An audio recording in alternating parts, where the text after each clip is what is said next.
In 2002, Holden, which is a division of GM based out of Australia, had a two-door coupe named the Holden Monaro.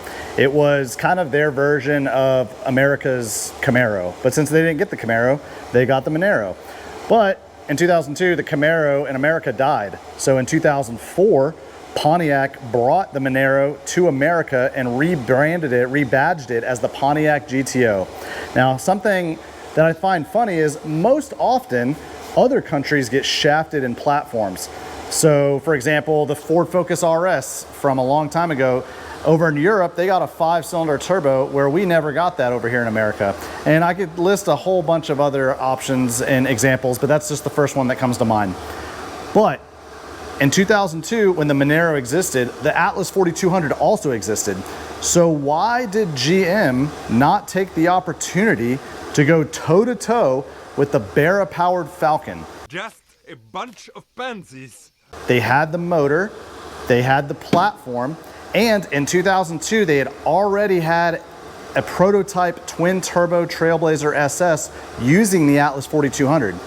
Now, as someone that's already built the Trailblazer SS that GM should have built in our turbo Atlas 4200 four-wheel drive LT, I thought, what the heck? Let's do what GM should have done in Australia and build the Holden that should have existed.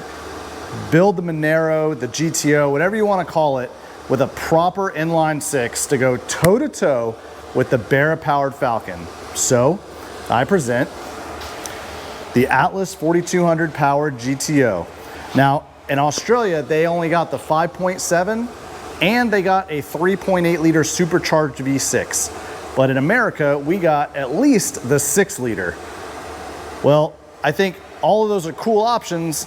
Maybe not the 3.8 supercharged V6, but the Atlas 4200 inline six would have been the absolute coolest option, and I think this car would have sold like crazy, especially had it been boosted. So we have this 2004 GTO with an Atlas 4200 into it right now for test fitment, and this is the car we plan to move forward with and build for Sick Week. So let me show you what we got going on here.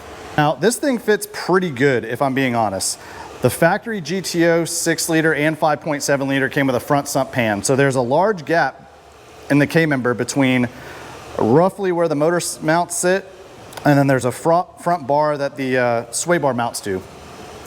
That being said, the front sump of the Atlas 4200 kind of sits right in that factory location. Now, there are a few challenges with this setup, but the good thing is the height can be covered because there's an aftermarket 4-inch cowl hood that is sold for this platform, and as well as a plethora of other parts. So the GTO is no shortage of aftermarket support, which is what I really, really like about this platform.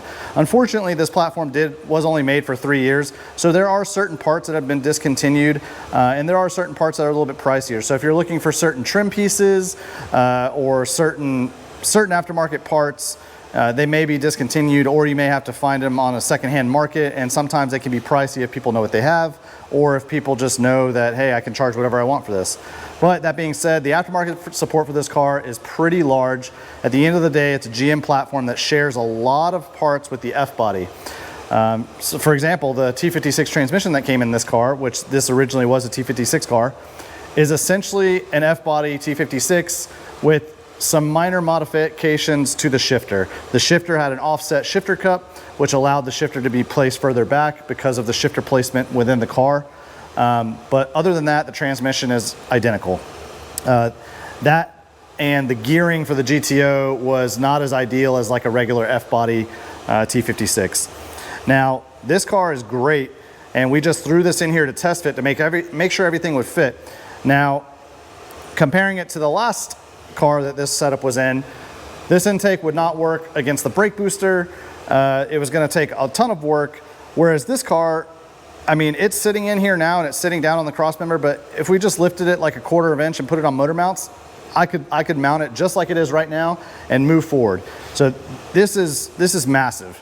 Not to mention, this car is just so much more complete in terms of the body harness, and the goal with this car is to have a lot of creature comforts. I'm going to maintain power steering. I want to have AC and heat, which is one thing that's really great about this car is the location of the firewall penetrations of the AC and the heater core. They are so far out of the way that the downpipe is not even going to remotely come close into interfering with them. There are some tight fitments, such as the oil filter, which is currently sitting on the sway bar, which isn't really going to be an option. I wanted to see where the sway bar interfered, so I'm going to wind up taking the sway bar out altogether. But that being said, I haven't decided yet if I'm going to make a modified version of the front sump pan, or if I'm just going to ride out with the stock factory pan and see if the hood covers it, because there's a carbon fiber hood from Maverick Man that's a 3.5 inch, 4 inch carbon fiber cowl hood, and the cowl starts right from the beginning. So I'm hoping it should clear this, especially with a modified valve cover. So Atlas Industries sells modified valve covers where this oil cap is relocated down here, so you get another like 1/2 inch, 3/4 inch clearance. I plan on doing that.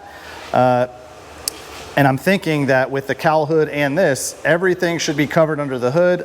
I don't have to worry about anything else. And ironically, I didn't even try to test fit this, but I'm pretty sure this will also work.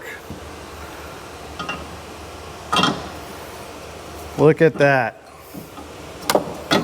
Factory strut tower. Boom. Even works with the Atlas 4200. I mean, that is awesome. I mean, I know that's a little bit of extra weight, but we may cut out one of these small pieces of cross member in the front here that some power steering cooler lines run on. We're not gonna run a power steering cooler, so we can cut that out, remove all that. And then this strut tower brace will just help keep everything a little bit tighter. That being said, there's tons of room behind the front bumper for an intercooler. The factory AC condenser and the factory radiator will work, as well as we probably will move the battery to the trunk and run the intercooler piping, as well as be able to run a cold air intake piping out through here, through the fender, which I've never really been able to do. So I'm really excited about that. Taking the battery tray out will allow us to do a lot of things. We'll be able to do an air-to-air intercooler. I won't have to run air-to-water. We'll be able to use the Vortec intake manifold, and we'll be able to use Pack Racing or Nyvac 57 channels alternator relocation kit. So he has a relocation kit down on the lower side of the driver's side, but unfortunately that is where the factory AC condenser sits, or I'm sorry, AC compressor. So since I want AC, the AC compressor will maintain its factory location. So I'll most likely use the passenger side alternator relocation kit, which sits right here. And for those that are familiar with the 4200, you may be wondering, well, wait a second, there's a power steering pump here. That is correct, but I do not plan on using the factory GM power steering pump. I plan on using the Volvo electric power steering pump and using pulse width modulation to allow for electric power steering. It'll maintain a very clean look. I think we'll be able to run everything where we want to run and have a ton of room under here, and I'm really excited for that. So goals for the car is essentially get it test fit, mocked up in the engine bay, and ready for final assembly, but then pulling everything out, stripping the engine bay because we want to repaint the car another color than black. That being said, I do want to stay with a factory GM color, but I want to paint it Impulse Blue, which is like a bright blue. I love it. It's a gorgeous color. I already have a blue car, but I'm just partial to blue. It is my favorite color, and that color just like, it pops. It just jumps out at you, which is nice. I do like the brazen orange or blazing orange color that they had. Cosmo purple was cool. If that Cosmo purple was like a little bit brighter, I may have stuck with that, but honestly, I love the Impulse Blue, and I think that's a really good choice. We do have a scheduled appointment about a month from now for this car to go in and get an 850 cage. It's going to be a chromoly cage with swing out door bars. As far as the interior, I want to keep everything, the front seats forward, pretty much stock. It won't have rear seats. It'll have a rear seat delete. You know, there's kind of pointless when you have an 850 cage or any cage like that. I'll probably keep the radio. You know, I'm going to make the car as light as I can, but I don't want to give up everything. I want to be able to daily drive this car as a fun toy and enjoy it. I don't want I don't want to have to be miserable. I don't want to be like I'm driving my Cobra with a 25.5 cage and like 0 amenities, which is why we're sticking with the power steering, this, that, and the other. So that being said, I'm really excited for this build. I hope you guys are excited too. I've always liked these cars. I think they're really cool. They're very unique. I think there's a lot of things that you can do to them that make them look really good. And I look forward to seeing this thing take shape. So I'm really going all in on this platform. So you're gonna see a lot of videos in this, kind of splitting time with the Trailblazer. And this is getting the built motor and a T56 manual transmission. So there's a lot of work ahead of us, but stay tuned, and I'm really excited to bring you guys progress videos on this. And if you guys are excited, please give the video a like, comment your opinion. What do you think? And if you're new to the channel, welcome. If you're not new to the channel, thanks for sticking around. Thanks for the support. I really appreciate it. And hopefully I'll catch you guys in the next one. Peace.